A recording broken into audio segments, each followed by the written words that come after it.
अल्हम्दुलिल्लाह अल्हम्दुलिल्लाह अल्हम्दुलिल्लाह आई एम मुस्लिम। मैं इस्लाम में चला गया था। जैसा मेरे पर प्रेशर बनाया जा रहा है कि हिंदू बनो और मेरे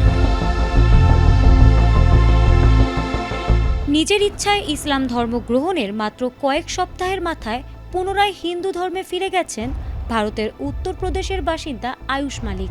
সম্প্রতি সামাজিক যোগাযোগ মাধ্যমে তার ঘরে ফিরে পূজা করার একটি ভিডিও ব্যাপকভাবে ছড়িয়ে পড়েছে।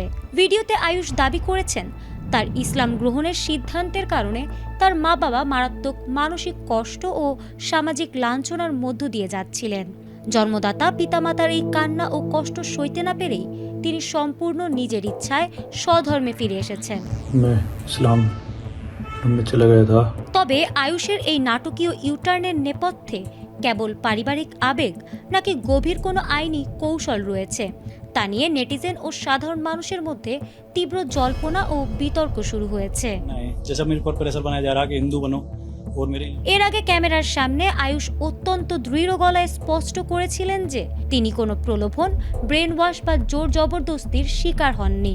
তিনি দীর্ঘদিনের ব্যক্তিগত ভালো লাগা ও নিজস্ব গবেষণার পর সম্পূর্ণ নিজের ইচ্ছায় ইসলাম গ্রহণ করেছিলেন এবং চাঁদনি কুরেশিকে বিয়ে করেছিলেন।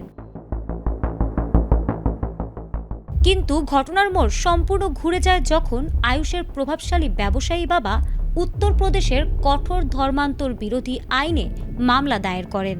আয়ুষের নিজের বক্তব্যকে সম্পূর্ণ উপেক্ষা করে মামলার অভিযোগ করা হয় যে কোটি কোটি টাকার পারিবারিক সম্পত্তি হাতিয়ে নিতে চাঁদনি ও তার পরিবার সুপরিকল্পিতভাবে আয়ুষকে ব্ল্যাকমেইল ও ধর্মান্তরিত করেছে।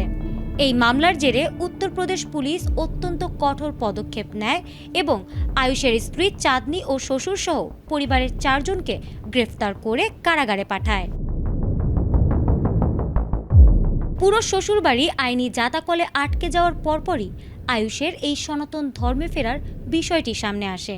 সামাজিক যোগাযোগ মাধ্যমে অধিকাংশ নেটিজেনের দাবি এটি কোনো স্বতঃস্ফূর্ত সিদ্ধান্ত নয়, বরং স্ত্রী চাঁদনি ও তার নিরীহ পরিবারকে কঠোর জেলের হাত থেকে বাঁচানোর এক চরম মানবিক কৌশল হতে পারে। নেটিজেনদের ধারণা আয়ুষ নিজেকে পুনরায় হিন্দু দাবি করায় উত্তরপ্রদেশের আইন অনুযায়ী জোরপূর্বক ধর্মান্তরের মামলাটি আইনি ভিত্তি হারাবে এবং তার স্ত্রী ও শ্বশুর সহজে জামিন পাবেন। তবে আইনি বিশেষজ্ঞদের মতে সাধারণ মানুষের এই ধারণা পুরোপুরি সঠিক নাও হতে পারে, কারণ উত্তরপ্রদেশের ধর্মান্তর বিরোধী আইন অত্যন্ত কঠোর। আইন অনুযায়ী অপরাধ একবার সংঘটিত হলে পরবর্তীতে ভুক্তভোগী ধর্ম পরিবর্তন করলেও আগের মামলা স্বয়ংক্রিয়ভাবে বাতিল হয় না।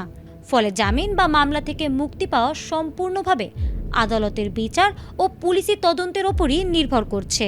अल्हम्दुलिल्लाह अल्हम्दुलिल्लाह अल्हम्दुलिल्लाह I am Muslim. Farhana Haque, ATN Bangla.